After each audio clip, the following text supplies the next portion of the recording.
24 जुलै 2025ला आहे आषाढ अमावस्या, जिला दीप अमावस्या असे देखील म्हणतात किंवा दिव्यांची आवास असे देखील म्हणतात. नक्की या आषाढी अमावस्येचे, दीप अमावस्येचे काय महत्त्वाचे असते? या अमावस्येला काय करावे? कुठल्या गोष्टी केल्याने घरातल्या मुला-मुलींना दीर्घायुष्याची प्राप्ती होते? त्याचबरोबर घरामध्ये सुख समृद्धी येण्यासाठी या दीप अमावस्येच्या दिवशी कुठल्या गोष्टी आवर्जून केल्या जातात? दीपपूजनाचा काय विधी असतो? या सर्व प्रश्नांची उत्तरे या व्हिडिओमध्ये तुम्हाला नक्की मिळेल. तेव्हा आपल्या चॅनलला नक्की सबस्क्राईब करायला विसरू नका. श्रावण मासामध्ये विविध सण उत्सव हे साजरे केले जातात. भरपूर सण श्रावण महिन्यापासून सुरू होतात आणि श्रावण महिनाभर सण उत्सव असल्यामुळे मांसाहार हा केला जात नाही. आपल्या सणांचे पावित्र्य राखावे यासाठी आपल्या धर्मशास्त्राने मानवी मनावर घातलेले हे बंधन आहे. परंतु याचा अर्थ असा होत नाही की जे महिनाभर खायचे नाही, प्यायचे नाही किंवा श्रावण महिना सुरू होण्याच्या आदल्या दिवशी अगदी चापून आपण जे 1 महिनाभर वर्ज करणार आहोत ते त्या आदल्या दिवशी खायचे आहे. म्हणजे काय? जेव्हा आपण डॉक्टरांकडे जातो, जेव्हा आपण आजारी असतो, तेव्हा डॉक्टर आपल्याला नक्की पथ्य पाळायला सांगत असतात. आता हे पथ्य पाळताना आपल्याला एकच वेळेस जेवण करावे असे डॉक्टर सल्ला नक्की देत असतात. तर ह्याचा अर्थ असा होत नाही की आपण अगदी एक वेळ जेवणार आहोत तर एका वेळेमध्ये अगदी 2 वेळेचं जेवण आपण घेऊन भरपेट जेवायचे आहे. म्हणून आपल्या धर्मशास्त्रामध्ये असे सांगितलेले आहे, अगदी महिनाभर आपल्याला मांसाहार आणि मदिरा हे वर्ज्य केले पाहिजे. म्हणूनच आपल्यावरती आपल्या धर्मशास्त्राने अगदी श्रावण महिनाभर हे मांसाहार वर्ज्य करण्यासाठी बंधन केलेले आहे.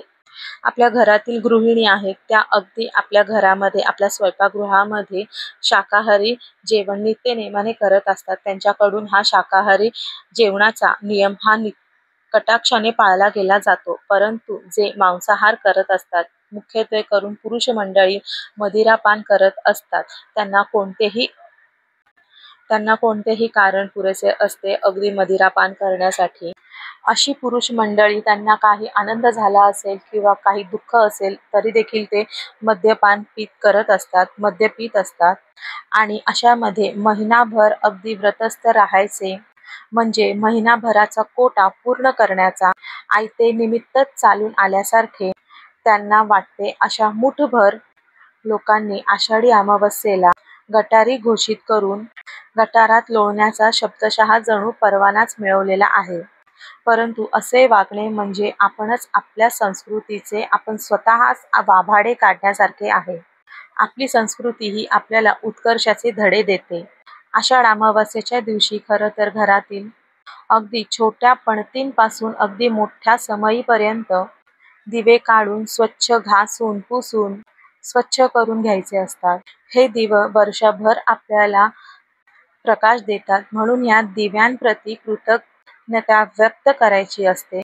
आपल्या घरामध्ये जेवढे दिवे आहेत त्या दिव्यांची आपल्याला या दिवशी पूजा करायची असते. आपल्या प्रत्येक दिव्यांना आराम ह्या दिवशी द्यायचा असतो आणि या दिव्यांना आराम देण्यासाठी आपल्या कणकेचे दिवे लावले जातात आणि या कणकेच्या दिव्यांनी आपल्या घरातील सर्व दिव्यांना ओवाळले जाते. आणि त्याच कणकेच्या दिव्यांनी आषाढ अमावस्येच्या दिवशी तुम्ही तुमच्या घरातल्या छोट्या मुलांना देखील औक्षण केलं तर मुलांना आपल्या दीर्घायुष्य प्राप्त होते. त्याचबरोबर त्यांना आरोग्याची प्राप्ती देखील होते, असं देखील आपल्या धर्मशास्त्रात सांगितले आहे. आषाढ अमावस्या खरं तर आपल्याला संदेश देते की जेव्हा आपले आयुष्य पूर्ण काळोखात जाते, आपल्या आयुष्यामध्ये काळोखाचे साम्राज्य पसरते, त्यावेळेस उदास न होता अगदी लहान पणतीच्या दिवेच्या ज्योतीने का होईना तो दिवस साजरा करावा. तरच आपल्या आयुष्यात देखील श्रावण हा नक्कीच येईल. कारण आषाढ अमावस्येच्या दुसऱ्या दिवसापासून श्रावण मासारंभ होत असतो. अशा उदात्त विचारांनी युक्त असलेले, अशा आपल्या संस्कृतीला गालबोट लावणारे, आपल्याकडून कोणत्याही गालबोट लागले नाही गेले पाहिजे याची खबरदारी खरं तर आपल्यालाच घेतली पाहिजे. आपल्या धर्माचे संरक्षण करण्यासाठी ही जबाबदारी आपल्याला घेतलीच पाहिजे. म्हणून उद्या जर तुम्हाला कोणी विचारले की यंदा गटारीला काय विशेष, तर त्यांना खडकावून सांगावे की आषाढी अमावस्येच्या दिवशी दिव्यांची आवास असते, दिव्यांचे पूजन केले जाते, दीप अमावस्या असते, गटारी नव्हे. अशा रीतीने आपण आपल्या धर्माची, परंपराची आपल्या नीतिमूल्यांची जपवणूक करणे अत्यंत गरजेचे आहे. आज जे आपण वागणार आहोत त्याचेच अनुकरण आपली भावी पिढी, उद्याची पिढी करणार आहे. आपण सर्वांनी आपल्या भावी पिढीसमोर योग्य तेच उदाहरण ठेवले पाहिजे. म्हणून अगदी यंदा 24 जुलै 2025 आषाढ अमावास्येच्या दिवशी तुम्ही सुद्धा प्रत्येकाने आपल्या घरामध्ये दिव्यांची आरास, दिव्यांची आवड, दिव्यांचे पूजन नक्की करा.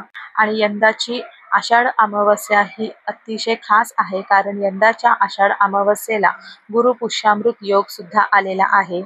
आषाढ अमावस्या आणि गुरुपुष्यामृत योग हे दोन्ही एकाच वेळेस आहेत, एकाच दिवशी आहेत. मग यंदाच्या आषाढ अमावस्येच्या दिवशी तुम्ही संध्याकाळी तुमच्या घरामध्ये महालक्ष्मी अष्टकमचे पाठ आपल्याला शक्य असेल करणे तर नक्की आवर्जून करावे. त्यामुळे माता महालक्ष्मीची कृपा ही तुमच्यावर राहील. तर अशा प्रकारे आपल्याला यंदा आषाढ अमावस्येला दीप अमावस्येचे पूजन आपल्याला नक्की करायचे आहे, आवर्जून करायचे आहे. आपल्या घरातील लहान मुलांना अगदी थोरापर्यंत, म्हणजे लहान मुलं असू दे किंवा वयोवृद्ध असू दे, अगदी सर्वांना आपल्याला हे नक्की समजावून सांगायचे आहे आपल्या धर्मशास्त्रामध्ये काय सांगितलेले आहे आणि आपण याचे चुकीचे अवलोकन करत आहोत. म्हणून आषाढी अमावस्येला एवढे महत्त्व आहे. आषाढी अमावस्या ही सर्वात महत्त्वाची अमावस्या मानली जाते आणि या दिवशी प्रत्येक घरोघरी, प्रत्येक गावामध्ये, प्रत्येक भागामध्ये दीपपूजन हे नक्की केले जाते. दिव्यांमुळे आपल्या घरामध्ये रोषणाई येते. आपल्या काळोखामध्ये जे आपलं जीवन असतं त्या जीवनामध्ये, काळोखामध्ये अगदी एक दिव्याची रोषणाई देखील आली तरी देखील आपलं पूर्ण जीवन हे उजेडाने चमकून जातं. म्हणून यंदा आषाढ अमावस्येला अगदी सर्वांनी हा नक्कीच नियम पाळायचा आहे. आपल्या घरातील जेवढे काही दिवे आहेत त्या दिव्यांना स्वच्छ करून त्यांची पूजा नक्की करायची आहे. असे केल्याने अग्निदेवतेचा देखील आपल्यावरती, आपल्या घरावरती कृपाशीर्वाद प्राप्त होतो. तर तुम्हाला आजची ही माहिती आवडली असेल तर नक्कीच आपल्या या व्हिडिओला जास्तीत जास्त लाईक करा, जास्तीत जास्त शेअर करा. त्याचबरोबर आपण जर या चॅनलला नवीन असाल तर सबस्क्राईब करायला देखील विसरू नका. पुन्हा भेटू अशाच एका नवीन माहितीच्या व्हिडिओसोबत. तोपर्यंत सर्वांना श्री स्वामी समर्थ. व्हिडिओ पाहिल्याबद्दल धन्यवाद.